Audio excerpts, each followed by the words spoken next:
चबाउनु पनि नपर्ने अचार अचार चाहिँ कसले बनाएको यस्तो दामी जोजाङ सिस्नु कसले बनाएको ल भन्दैन रहेछ यता सिस्नुसँग आमा किनकि अचार त मैले पिसेको नि त हे वाउ दामी दामी सन्निका जस्तो कैसा है दामी धेरै दिन बादमा रुममा खाएर अरू बेला चाहिँ कहाँ खाँदै थियो घरमा सिस्नु त रुममा त अन्त आज त हो नि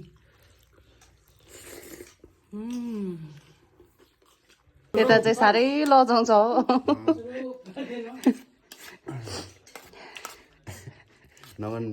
अब गरिहाल्यो साह्रै लजाउँछ हो यता चाहिँ भाइ चाहिँ